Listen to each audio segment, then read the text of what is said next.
Pulso económico que, como es tradicional, empezamos echando la vista atrás a ver qué tal ha ido nuestro índice de referencia, el IBEX 35, 0,66 abajo, el índice general cierra, se nos encasquillan los 9.500 una vez más, 9.431,9. Algunos han aprovechado el día de hoy, el que mejor, las acciones de Grifols, 3,63 arriba. Sube Telefónica, casi un 1%, el 0,99 arriba. Sube Solaria, 0,50 arriba. Los que han tenido peor día en la sesión de hoy, Colonial, la que peor, 1,92 abajo. Merlin, las inmobiliarias hoy no ha sido su día, está claro, 1,81 abajo. Y Logista pierde hoy 1,73. Y a continuación les vamos a adelantar algunos de los temas que seguro más les van a interesar del debate económico que mantenemos sobre esta mesa cada día con los mejores para que ustedes no pierdan detalle de la marcha de la economía. Bien, y hablaremos lógicamente de las previsiones del Banco de España. Dicen los señores del Banco de España que el crecimiento va a ser 7 décimas mejor de su anterior previsión, 2,3% de crecimiento del Producto Interior Bruto. Dicen también, mejoran las previsiones de cómo terminaremos el año en términos de inflación. Las mejoran en medio punto mejor que la última vez que hablaron. Y esto es muy favorable a las tesis gubernamentales, o bastante. Ahora viene lo que no. Dice el Banco de España que nuestro país va a mantener una brecha en términos de Producto Interior Bruto respecto de la zona euro a la que pertenece y que esa brecha o diferencia en contra del crecimiento español no se va a recuperar hasta el 2026. Y en segundo lugar, para que ustedes tengan datos reales, objetivos y no valoraciones de cómo está la cosa, pues les tengo que contar que 1 de cada 4 españoles no será capaz de pagar alguna factura este año. España se sitúa por debajo de los niveles medios europeos, a pesar de que más de la mitad de los ciudadanos han tenido ya que reducir su actividad social para precisamente pagar los gastos inevitables, esos que nos tienen bloqueados a más de uno. En fin, les presento ya a nuestros invitados hoy. Don Juan Iranzo, catedrático de Economía Aplicada y director de Almadata. Muy buenas tardes. Hola, buenas tardes. Encantado de volver el lunes con mi pareja, de hecho. Su pareja artística. Don Miguel Cicuéndez, que luego estas cosas las corre por internet. Don Miguel Ángel Cicuéndez, muy buenas tardes. Buenas tardes. Vicepresidente de ASEAFI y consejero de Euroopciones ICAP. Muy pues nada, aquí estamos. ¿Todo bien? Todo perfecto. Todo Empezamos por ti. Venga. El IBEX parece que con el freno activado ha empezado este lunes, ¿no? Da esa sensación y además en las claves de la semana, ¿de qué tenemos que estar pendientes? Bien, bueno, tenemos esta semana ha empezado con la tensión en los tipos que ya vimos la semana pasada. Y bueno, con los resultados, en concreto con las previsiones de caída de 6 décimas que ha dicho Goldman Sachs en la economía china. Y esto ha tensionado a Asia y bueno, cuando se tensiona Asia, se tensiona Europa. ¿Por qué? Porque bueno, el lujo, los chinos a lo mejor vienen menos y todo este tipo de cosas. Y los índices en general han llegado a zona de resistencias, con lo cual todo esto se ha juntado y luego que no había, en concreto, hoy en Wall Street no teníamos bolsa. No hay sesión. Sí. Efectivamente, y todo esto ha hecho que tengamos esta corrección. Sí, hoy era el día de la liberación de la esclavitud, no del día de la independencia, y lo han celebrado y por tanto no tenemos la referencia. Pero yo creo que el gran protagonista, como muy bien ha dicho Miguel Ángel, mi pareja económica, que son sin lugar a duda los tipos de interés. Si bien es verdad que se está ya atendiendo al crecimiento, y China se está desacelerando intensamente. Los análisis, incluso de Nomura, ponen de manifiesto que pueden ser 2,3 puntos, lo que está provocando la caída de sus exportaciones. Sus exportaciones llegaron a ser el 36% de su PIB y estos últimos meses el 18%. Se ha producido un hundimiento, por ejemplo, en el mes de mayo. ¿Por qué? Exportaciones a Europa, no, se siguen manteniendo, pero se han hundido las exportaciones a la zona, a Vietnam, a Singapur, etcétera, que habían firmado además un acuerdo comercial preferencial. Entonces eso va a tener una repercusión, un crecimiento negativo en China, y eso preocupa, porque si se desacelera la segunda potencia mundial con una primera que tampoco está para tirar cohetes, pues eso puede generar problemas en el conjunto de la economía mundial y con una Europa en recesión, que no se nos olvide. Profesor Iranzo, vamos con las previsiones del Banco de España, si le parece bien. En primer lugar, crecimiento 2,3%, ahí mejoramos 7 décimas respecto a la anterior previsión. En inflación, mejora de medio punto respecto también de la última apreciación del Banco Central Español. Y lo que es más importante, esa brecha que hay de crecimiento respecto del conjunto de la zona euro, que dice que nos va a llevar un par de años resolver hasta el 2026. Ojalá me equivoque, pero a mí el crecimiento por el conjunto del año me cuesta verlo, porque me cuesta ver el punto de partida, que es ese 0,5 intertrimestral o el 3,8 interanual del primer trimestre. Me cuesta mucho verlo con un hundimiento del consumo privado. Pero dicho lo cual, sí que el IPC es lógico que siga bajando, entre otras cosas, y luego lo comentaremos, porque el precio del barril está bajando y se ha hundido el precio de la energía eléctrica. Eso sí, dicen que los alimentos van a seguir creciendo un 11,2%, menos que el año pasado, pero un crecimiento espectacular que afecta a la mayor parte de los ciudadanos y sobre todo a aquellos que tienen rentas más bajas, que se ven muy perjudicados por la alimentación. Pero ojo, yo por ahora no lo he visto, no ha dicho mucho de la inflación subyacente, por no decir nada, y la inflación subyacente me preocupa. Pero aquí básicamente el mensaje fundamental que ya algunos estamos lanzando al nuevo gobierno, no al actual, que no hace caso, que nuestro potencial de crecimiento se ha visto muy deteriorado desde el comienzo de la crisis del COVID, desde ese hundimiento. No estamos llevando a cabo las reformas estructurales necesarias para mejorar nuestro potencial de crecimiento, y eso hace que nuestro diferencial con Europa se siga incrementando, es decir, crecemos menos. Bueno, pues esta noticia de que en general se pueda subir más, no solo en España, sino en Europa, lo que hace es que esto que he hablado yo al principio de la tensión que viene por la subida de tipos, bueno, según parece, están animados en concreto en Europa a subirlos en julio. Y esto, pues en general, no es bueno, porque ya estamos en el 4% y bueno, pues esto empieza a ser un poquito preocupante. El 4,25 de hecho sería el récord, es el tipo máximo que aplicó, creo recordar, que en el año 2008, ¿no? Sí, pues eso vamos a verlo el mes que viene. Pues metemos. Vamos a ver, Cifuentes, hay un arreón alcista tanto en Europa como en Wall Street, en los índices internacionales más competentes, pero esto no llega al IBEX. Bueno, no llega al IBEX, el IBEX sí se ha recuperado más o menos de forma decente, y quiero decir, el IBEX, el asunto es que no incorpora los dividendos en lo que es el índice, y eso a veces tergiversa un poco porque el DAX sí lo hace. Entonces, en el IBEX se resta, por ejemplo, hemos tenido dividendo en Telefónica, en los grandes bancos, en Inditex, todo esto pues resta el IBEX que tenga, o sea, que pueda parecer que tienen menos rentabilidad de la que tiene. Aunque se presupone que las acciones lo que tienen que dar es, por supuesto, dividendos, porque si no dan, el dinero está para que tenga crecimiento. No, yo también estoy a favor de la teoría que tiene que haber un dividendo adecuado y, por tanto, un payout, que es la relación entre el dividendo que se reparte y el beneficio, un payout significativo. Yo no estoy de acuerdo con estas empresas que la idea es capitalizar el dividendo y que, por tanto, su valor aumenta, que fue, por ejemplo, una teoría ya pasada en el caso del Banco Santander. Cifuentes, sigo con usted. ¿Qué está pasando en Telefónica, que hoy ha subido un 1% y se ha revalorizado en las últimas fechas, casi un 2%? Bueno, la verdad es que dio el dividendo hace unos días y cayó a zona de mínimos de los 2 últimos meses y ahora ha retomado al alza. Yo creo que, llevándole la contraria a la tendencia del mercado, se había quedado bastante barata.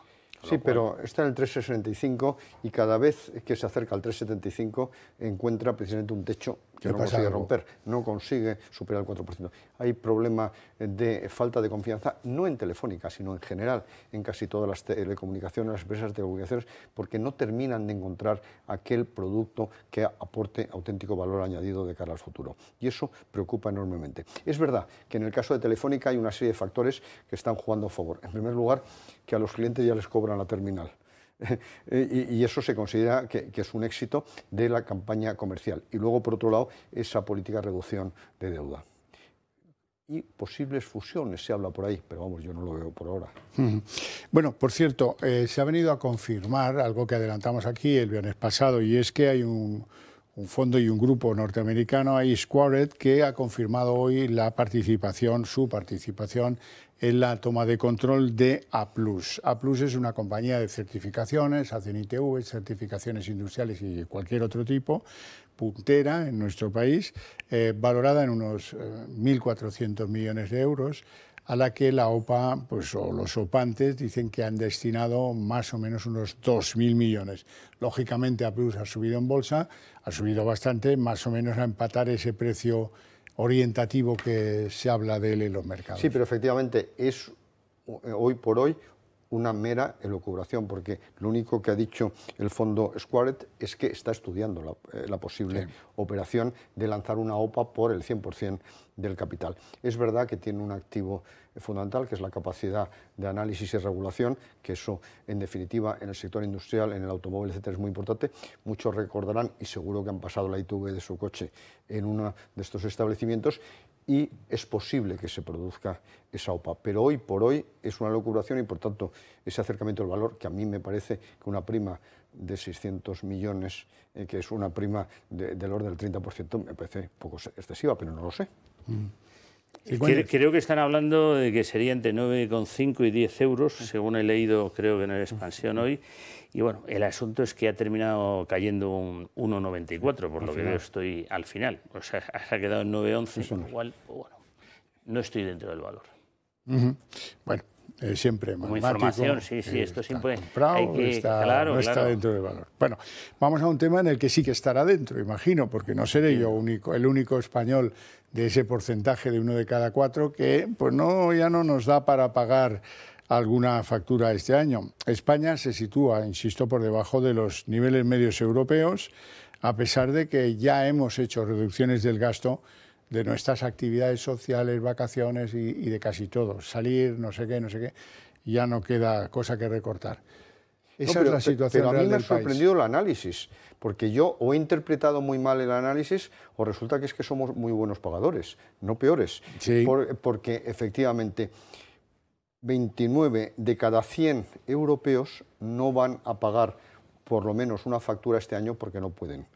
En el extremo superior, ¿quién creen ustedes que son los más morosos, los que no van a poder pagar por lo menos una factura? Los griegos, 53. Sí, no sé es decir, más de la mitad de los griegos, no les extraña nada. Más de la mitad no va a pagar una factura porque en teoría no tiene capacidad de pago, capacidad de compra. Fíjese que allí Electra era un drama y aquí sería una compañía de energía renovable. Más o menos. ¿Saben quiénes son los mejores pagadores? Los noruegos. Pero 20 de cada 100 noruegos no va a pagar una factura. Por tanto, estamos cerca. A mí me ha sorprendido enormemente, o lo he interpretado muy mal, pero venía un gráfico muy bonito, etcétera, y por tanto, al final lo que ocurre es que estamos haciendo grandes esfuerzos, nos estamos privando de pagar vacaciones, de salir de vacaciones, de comer, etcétera, comer fuera de casa, etcétera, para poder pagar las facturas y sobre todo pagar la hipoteca. Nosotros hoy por hoy, en general, es el último recibo que dejamos de pagar, el de la hipoteca. Y eso que nos hacen innumerables trampas. Eso también. Porque si hubiera una defensa del consumidor como la que hay, por ejemplo, en Inglaterra, aquí ardería Troya. Creo que hay un pleito que hacen, que se siente en el banquillo una compañía eléctrica muy importante por hacer truculencias y trampas con el precio de la luz. Eso no les ha sorprendido gran cosa, ¿verdad? Bueno, esto que dice a mí no me extraña. Comentándolo con algunos compañeros, pues hay gente que lleva a sus hijos a lo mejor a colegios privados. Tened en cuenta que si tienes hijos en bachillerato o están haciendo formación profesional, como aquí en Madrid no hay plazas para todos, pues los tienes que llevar a un sitio privado. Y si vas a un sitio privado es posible conseguir una beca, pero tienes que pagar un plus, con lo cual es que ya te pones en unos gastos absolutamente de locura. Parece que sí. Bueno, el colmo. Ahora resulta que doña Nadia Calviño, que hará campaña, pero que no está en las listas del PSOE, ha venido a reprobar la actitud de la banca. Dice que tienen que retribuir los depósitos, que hay que remunerar adecuadamente a los españoles. Eso está muy bien, pero ¿por qué? ¿Porque lo manda el gobierno o cómo? Y paralelamente, Carlos Torres, el presidente del BBVA, decía que no va a haber remuneración hasta que no se haya resuelto el exceso de liquidez que tienen los mercados. Pues hombre, es evidente que no puede continuar ese espíritu intervencionista que tiene este gobierno. Yo espero que cambie pronto con el próximo, pero es que uno de los chivos expiatorios de casi todas las desgracias nacionales es la banca y también las eléctricas, de tal manera que ya les han impuesto un impuesto que estamos pagando muchísimos españoles que somos accionistas minoritarios de esas entidades, y ahora también orienta o impone, entre comillas, que remuneren el pasivo. Remunerar el pasivo cuando tengan que remunerarlo, es decir, cuando necesiten captar pasivo, porque evidentemente lo van a hacer, ya que antes, cuando acudían al Banco Central Europeo, no les cobraba, ahora les cobra un 4% y ya veremos el mes que viene. Es como si mañana la señora Botín, el señor Torres o Goirigüezarri salieran y dijeran: oiga, ¿por qué no paga la inflación por la deuda y por las letras del Tesoro? ¿Por qué no empata con la inflación? ¿No? Efectivamente. Porque claro, hasta donde yo llego es 3,30 contra 6 sí, o lo que 5 pasa y es medio. que, fíjese, el fallo freudiano permanente del gobierno, incluso de una, en teoría, defensora del asunto, es que no creen una palabra en el mercado. Porque en este caso... Eso es lo obvio. Es obvio. Sí, sí. Hay competencia en el mercado bancario. Pues mire, yo como EAF tengo que asesorar a mis clientes que hay que estar en bancos que te paguen esa liquidez. Y entonces no quiero hacer publicidad, porque claro, yo trabajo con algunos que sí lo pagan, incluso que pagan, siendo muy solventes, el 3,05. Con lo cual, ya se lo he dicho todo. Entonces, no estén en bancos donde no les retribuyan la liquidez, o estén, si depende, es un banco comercial y tal. No, hay que buscarse la vida. Dentro del sistema de sus libertades y del conocimiento, claro, por supuesto. Nos corresponde a nosotros, no a que nos venga a salvar nadie a Calviño. No, nadie nos va a salvar para nada. Mire, Calviño, ¿sabe lo de las colas del Banco de España para comprar letras del Tesoro? Pues eso es la reacción de los españoles, que no sabemos, no necesitamos sus consejos, de verdad que no. Trabajen lo que tiene que trabajar, hombre. No, ya casi, mire, que no haga nada. Que no haga nada, ya. Ya ni la señora Calviño ni ningún ministro más, casi que lo dejen. Por cierto, que España ha pedido, sin comentar el nombre precisamente del candidato, ha pedido tener un candidato a la presidencia del Banco Europeo de Inversiones. Y casualmente, la vicepresidenta del Gobierno se quiere volver a Bruselas. Y ese es un chollo, porque ahí se trabaja muy poco y se gana muy mucho. Efectivamente, y además lo fundamental de Europa, que a cierta edad es un chollo porque ya adquieres un sueldo vitalicio. Sí, sí. Un retiro. Un rango, un retiro, un dineral y... Bueno, pues quebraderos de cabeza no es el Banco Central Europeo, esto es otra cosa mucho más relajadita. Bueno,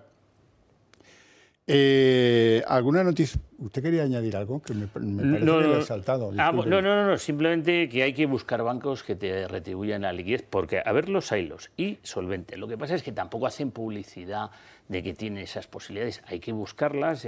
Y los EAF, que somos gente en general, pues oye, no muy grande, pues tenemos esa capacidad para saber desenvolvernos en ese oleaje. Yo recomiendo que llamen a don Miguel Ángel porque yo tengo no parte de mis ahorros gestionados se lo gestiona don Miguel Ángel. Muchas gracias. Me alegro mucho. Vamos a los pensionistas. Los pensionistas en España pues empiezan a notar un fenómeno. Ellos no, lo notamos los que estudiamos la economía, y es que reciben ya un 37,5% más de lo que durante su carrera laboral cotizaron.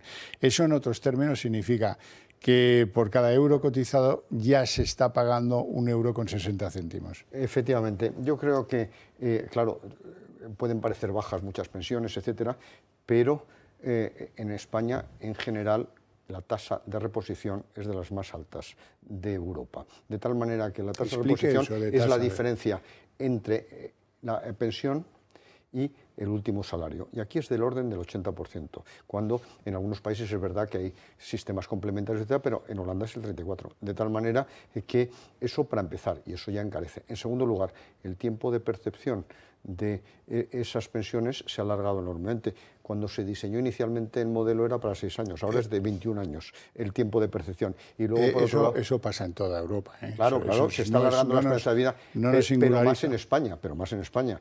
Y luego, por otro lado, el tiempo de cotización, ahora se está retrasando la edad de jubilación, pero se cotizaba, en realidad se jubilaba a los 62 años, la jubilación efectiva en la mayoría de los casos. Por tanto, se cotizaba poco tiempo y se recibía pensión mucho tiempo.